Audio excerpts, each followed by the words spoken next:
Hello, my friends. I could say so many different things right now as relation to what's going through my mind, but I don't think that it even matters so much on that level. I just kind of want to share with you some uh, some speculation or insight or something that I think may take place over the next short while here. And it involves Trump. It involves the fall of Babylon. It even involves something, just an unbelievably timing of it. As I've spoken about wrestling before many of times, in some videos I used to watch it a lot as a kid. Vince McMahon sold WWE today to UFC partners, meaning something I never thought would happen. He's going to go in with a 49% share, while the UFC holder is going to have 51%. So why do I bring this up in relation to America and God? Vince McMahon sold his own company down the river to have less of an influence than to whom he's selling it to. He's at 49%, they're at 51%.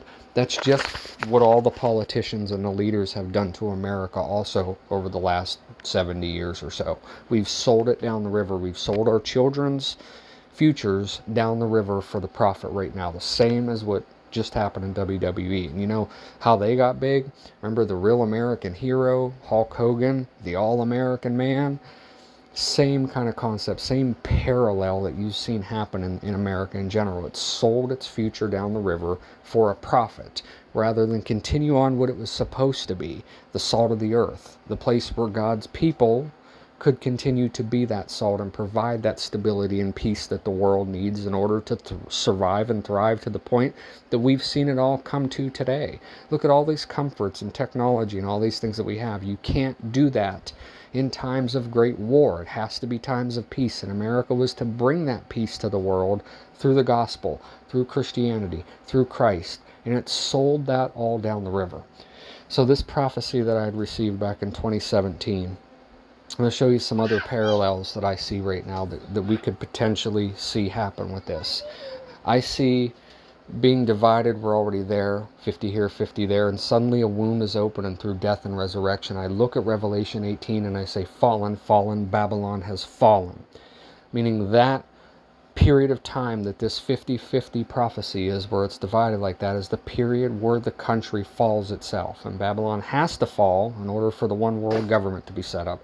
The current world order has to go away for the new one to be set up. It has to fall. The only place in the entire Bible where Jesus Christ specifically calls his people out of is there. And where does he call them at? Mystery Babylon.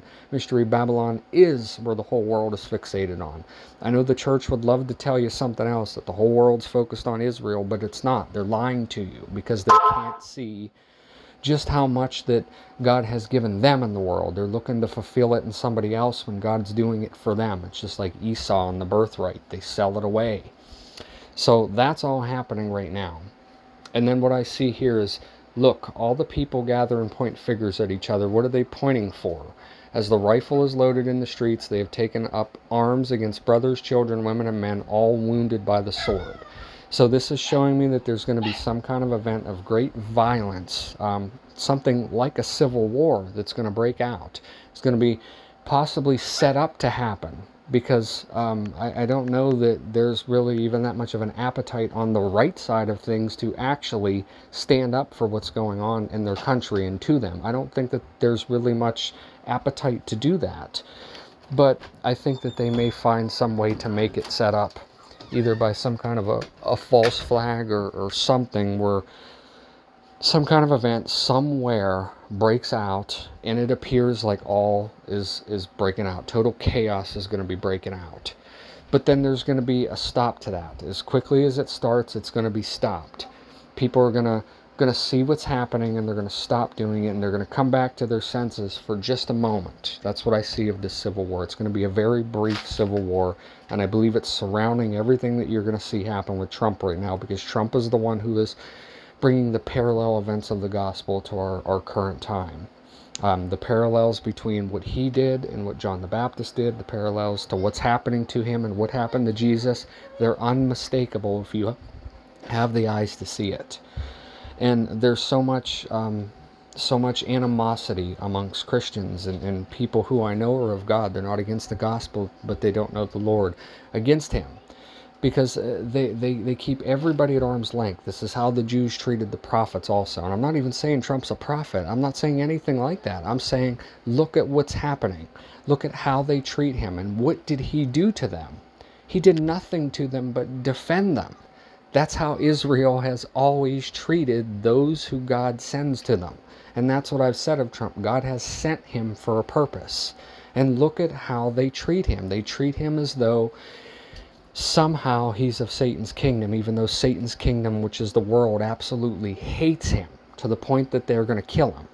But somehow he's still of Satan's kingdom, and he's not really somebody that's helping God. That's the logic that they do, because they've always used that logic. I've been saying it forever. They are the Jews of the Bible. They think identically to them. They're always not trusting in the hand of God and the works of God done for them. So that's why they treat him like this. And as he goes on his plane to New York City, there's going to be another indictment come down apparently, and there's going to be a whole bunch of things go on, and I think now's the time where they're going to set up that Civil War violence period. But then it's going to be extinguished. It's going to be like an armistice where there's just going to be a wave of great violence, and then suddenly it's going to stop and people are going to think about it. And that's where you get into this. Flee to the mountains, O daughter Israel. Your enemies surround you and are even inside of you. Look at all of the things happening in America right now. The train derailments, the attacks, the economy. The nations all forming against us to form peace treaties to destroy the dollar. All of these things are happening right now.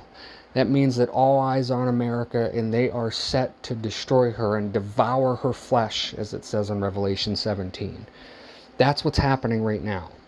Lament, O Israel, and look upon them, and light your candles of salvation, which will not be extinguished.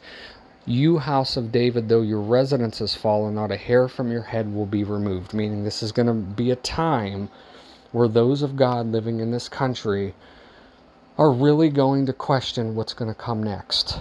After whatever form of violence happens because of this whole Trump situation that we see here, something's going to happen where the people of God are really going to be questioning what comes next. And it's interesting, the parallel here also, because whenever they arrested Jesus and Peter took out his sword and he cut the ear off of the Roman soldier, what did Jesus do? Jesus said, stop doing this. Somehow I think that it's going to be Trump that's going to be out there telling everybody, stop with this violence, stop with the civil war, let's not do this. I think the same thing's going to happen. I think he's going to be the one to call it off. But then they're going to charge him for it anyway, and somebody from his inner circle is going to turn him over and say that he was the one who incited all that violence, that blood is all on his hands, and they're going to put him to trial and death for that crime. This is all my speculation here as to how I can see this all fulfilling with the events that we're witnessing right now. And that's what it means in this piece that I've written. Those who live by the sword shall also die by it. The same thing that Jesus and Peter with the Roman soldiers had occur with them. Jesus said, put your sword away. Our mission is different than the world's mission. I am not of the world, or you would defend me, but don't defend me because I'm not of this world, meaning I'm of God. The same way that Trump has been put in this country by the hand of God. And that's the thing that people miss the most of him and his works, because they're blinded by all of the conspiracy and all the people that have spoken different things out there, whenever just look at the works themselves. So I believe he's going to be the one to call for this peace, this call to calm everything back down. It's going to be him, and they're going to charge him for that. They're going to charge him for treason. They're going to charge him for insurrection, whatever the case is, but it's absolutely going to be treason in some form or another. They're going to say that he tried to overthrow the government. He tried to incite civil war, because that's what Jesus was charged with. They're going to do exactly the same thing. And they're going to be blaspheming God by doing it, the other thing that Jesus was charged for. So you see that the nation falls, but as the house is divided and destroyed, so shall its heart pulse and raise the stones which have been removed. The Lord declares his decree. The lofty hills she has proclaimed her throne on, figuratively called Egypt, rollers of Babylon, the great eagle, the United States. Meaning that when the nation falls, in that moment, there is your call from the Lord Jesus Christ. Come out of her, my people, so that you do not partake in her sin. That's the call of the Lord That's the rapture. That's the removal of the people, God's people, out of America, which was formed on the basis of Christianity. We were formed to be the salt of the earth. And the reason that we're called out here is because of that. We've kept peace on this earth. America has. We have risen the world up to do all of these things of comfort that we live in today with all this modern technology. You can't get any of that unless you have peace. And then peace is taken away in that moment from the world whenever America falls. So God takes his people out of here. That's the rapture onto the ark. As you see here, so it's heart, pulse, and raise the stones which have been removed. Meaning it's going to be like it's dead, the country's done, there's no hope, and then there's the Lord above. Interesting thing, if you want to kind of speculate with me on this, look up George Washington's visions. He saw an angel, essentially, a beautiful woman, as he described her, who possessed his body, essentially. It looks like an Old Testament version of when the prophets were visited by angels. And this angel showed George Washington what was going to happen in America, how there was going to be 4 perils come to it. And the last one was a cloud that was so great, it overhung the whole country. And then there was a restoration. I believe that restoration is not of this world. I believe that's the King Nebuchadnezzar statue that falls in the book of Daniel. That it's God himself that plucks his people out of this nation and of this world before he sends the wrath to it. And I think we could be watching those parallels happen right now with Trump. So here's my speculation on this, if this is the prophecy that is to be fulfilled now.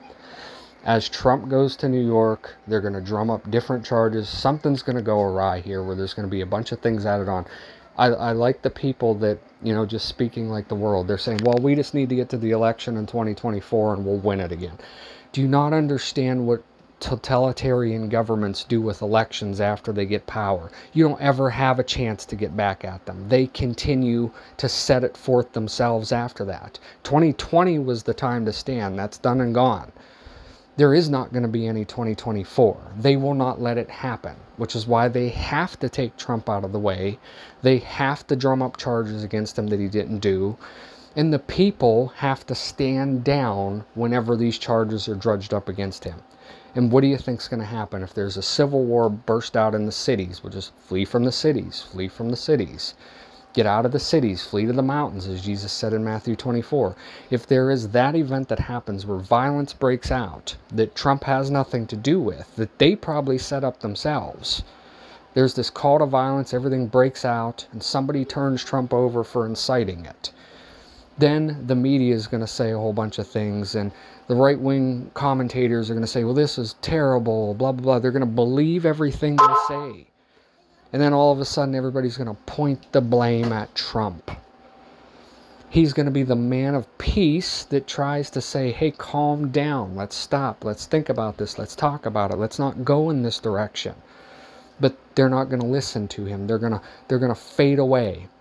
What happened to the disciples after Jesus was taken into custody? Remember, the sheep were scattered. They all fled. It's going to be the same thing here. The sheep are going to stand down.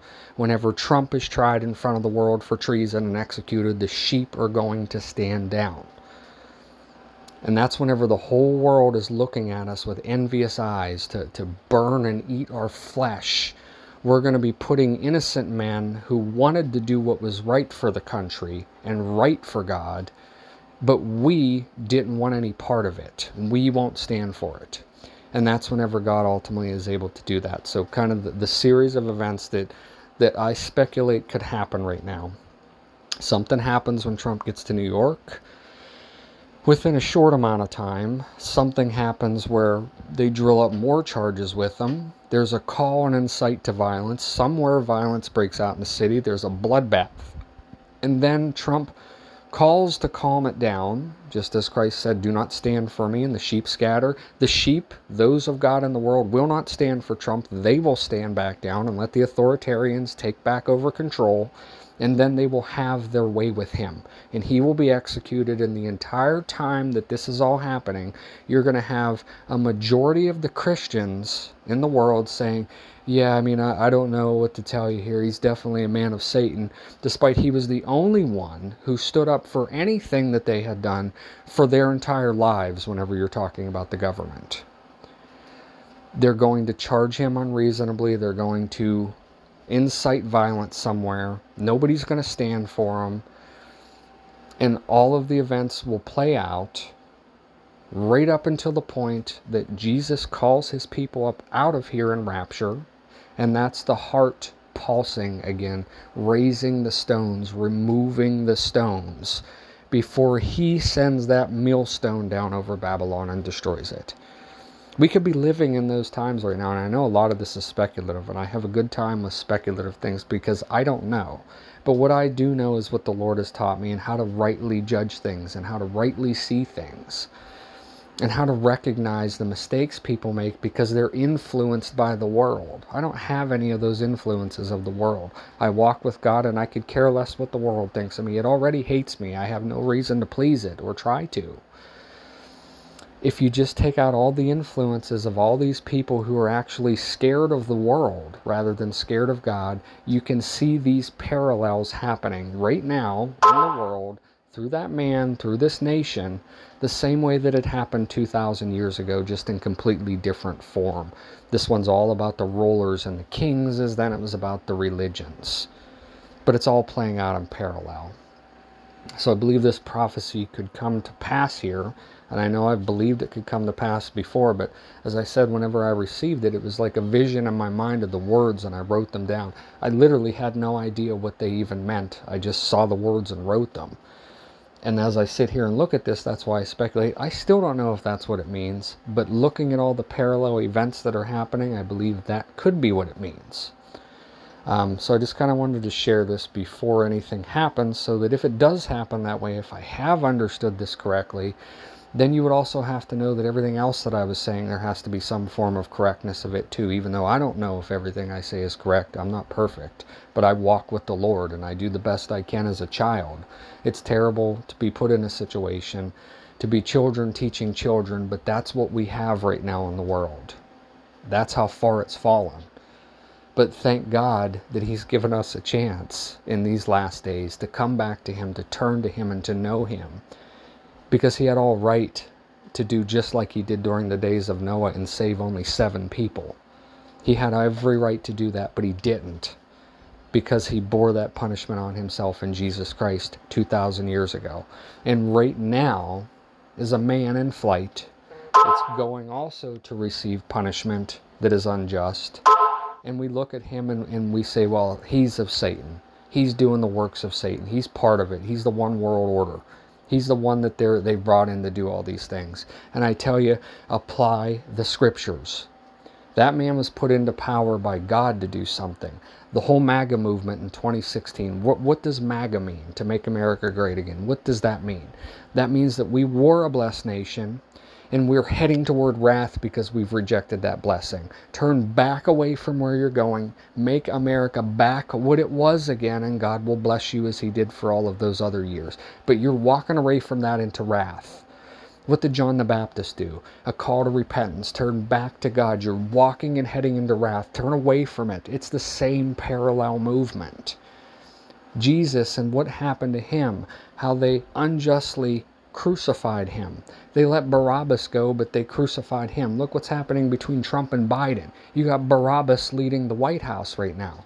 He's fine. We let him go. But for Trump, the only one who stood for the Christians, we got to punish him because he's a threat. Because who was a threat to overthrow the role that the Jews looked at?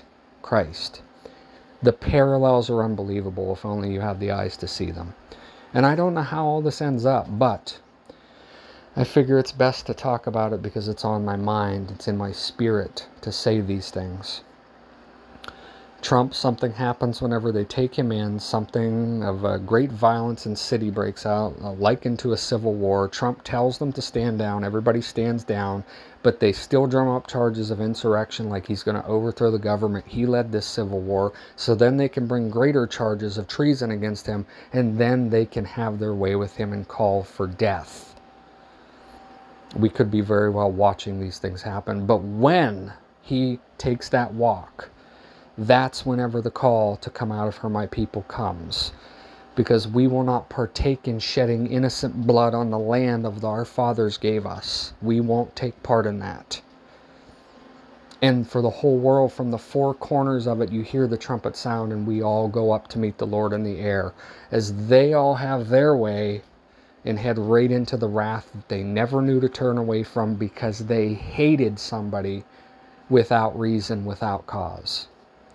The parallels are unbelievable whenever you really put these things together with some form of understanding, by just applying the scriptures, not letting anybody influence you, but just apply the scriptures and look at the events themselves happening in the world and understand and see them.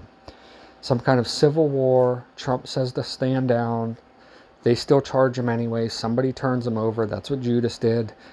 All of these things I could see happening right now as we watch him fly into New York City. God bless.